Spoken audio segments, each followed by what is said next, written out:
বর্তমান সময়ে এসে ম্যাক্সিমাম লোকই কালো জাদু বা জাদুবিদ্যাকে বিশ্বাস করতে চান না। অনেকে আবার এইগুলোকে টোটালি বিশ্বাসই করেন না। অবশ্য এই বিজ্ঞানময় সময়ে এসে কালো জাদুকে বিশ্বাস করা একটা বোকামির মতন মনে হবে।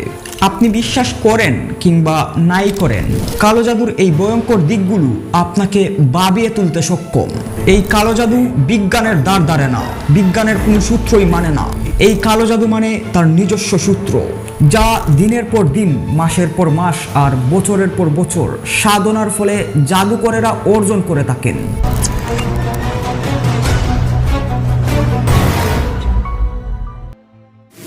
বর্তমান সময়ের মানুষরা কালো জাদুকে বিশ্বাস না করলেও এমন একজন মানুষ খুঁজে পাওয়া যাবে না যিনি কালো জাদুর প্রতি আগ্রহী না।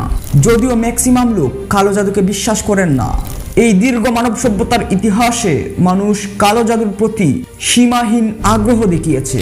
এই কালো জাদু সম্পর্কে জানতে গেলে আমাদের প্রথমেই জানতে হবে এই কালো জাদুটা আসলে কি।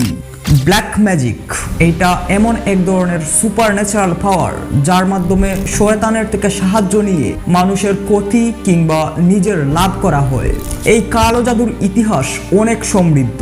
বলা চলে মানব সভ্যতার ইতিহাসের সাথে এই কালো জাদুর ইতিহাস সমানভাবে সম্পৃক্ত।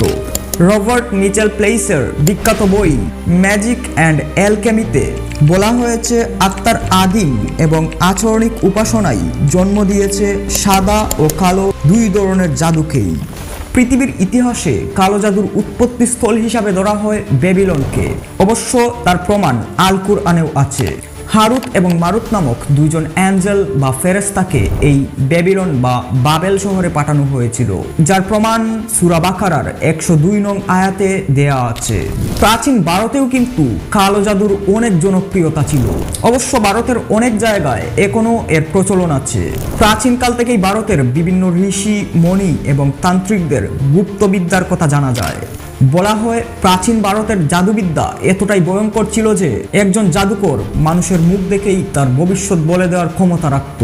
এখনও ভারতের বিভিন্ন জায়গা যেমন কামরূপ কামাখ্যা, সুলতানশাহী, মায়াগ্রাম, নিমতলার ঘাটসহ আরও অনেক জায়গায় সাধু সন্ন্যাসীদের এখনও তন্ত্রমন্ত্র পাঠ করার মাধ্যমে কালো জাদুর চর্চা করতে দেখা যায়। আপনি যেহেতু ভিডিওর এই অবধি এসে গেছেন, সেহেতু আমি ধরেই নেব আপনি জাদুবিদ্যা সম্পর্কে আরও জানতে চান, এই সম্পর্কে আপনার আরও তথ্য চাই। কিন্তু এই কালো জাদুর চ্যাপ্টারটা এতটাই বিশাল যে একটা ভিডিওতে কভার করা প্রায় অসম্ভব।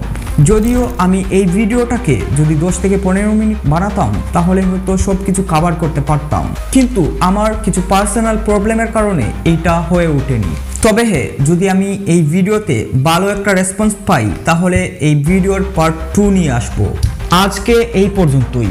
সবাই ভালো থাকবেন, সুস্থ থাকবেন। ফি আমানিল্লাহ।